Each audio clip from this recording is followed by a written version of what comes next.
યુનિવર્સિટીના કુલપતિ અસંખ્ય વિદ્યાર્થીઓ અને અધ્યાપકોના રોલ મોડેલ હોય છે. લોકો એને અનુસરવાનો પ્રયાસ કરતા હોય છે. યુનિવર્સિટીના કુલપતિ અથવા અધ્યાપકનો વ્યવહાર અને વર્તન એ વિદ્યાર્થીઓ નજીકથી જોતા હોય છે. મને એમ લાગે કે યુનિવર્સિટીના કુલપતિએ પોતાનો વ્યવહાર અને પોતાનું વર્તન એવું કરવું જોઈએ કે વિદ્યાર્થીઓમાં એવો મેસેજ જાય કે તમે પણ આવો વ્યવહાર ને આવું વર્તન કરો.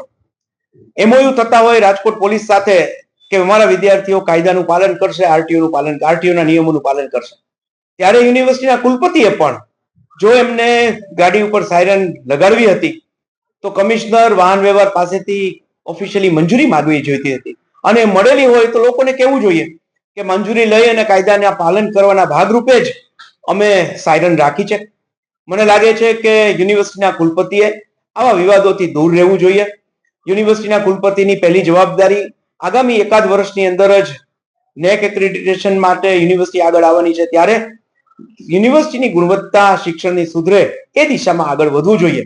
કુલપતિએ આવા વિવાદથી દૂર રહી અને વિદ્યાર્થીઓને એક સારો મેસેજ આપવો છે. ભૂતકાળમાં ક્યારે આવું બન્યું છે? કોઈ યુનિવર્સિટીના ઇતિહાસમાં આપણે તો ક્યારેય આ 55-60 વર્ષમાં જોયું નથી કે કોઈ કુલપતિએ સાયરન અથવા લાલ લાઇટનો ઉપયોગ કર્યો. તત્કાલીન મુખ્યમંત્રી નરેન્દ્રભાઈએ સીએમ એટલે કોમન મેન અને વિજયભાઈએ એ વાતને આગળ લઈ અને વીઆઈપી કલ્ચરમાંથી લાઇટ અને સાયરન દૂર કરવાની શરૂઆત કરી હતી.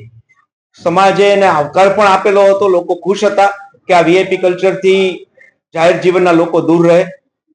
એમના જ ગામમાં, એમની જ યુનિવર્સિટીમાં જો આ સાયરન માત્ર વીઆઈપી કલ્ચરના પ્રોત્સાહિત કરનારી હોય અને એની માટે મૂકી હોય તો એ યોગ્ય નથી, દૂર થવી જોઈએ, અથવા એમને કાયદાની મર્યાદામાં એની મંજૂરી મેળવી. ટ્રાફિકની સમસ્યા કુલપતિ કરતા વધારે આગામી દિવસોમાં જ્યારે વિદ્યાર્થીઓ 10મા 12માની અને યુનિવર્સિટીની પરીક્ષા આપવા જશે એમને થવાની છે.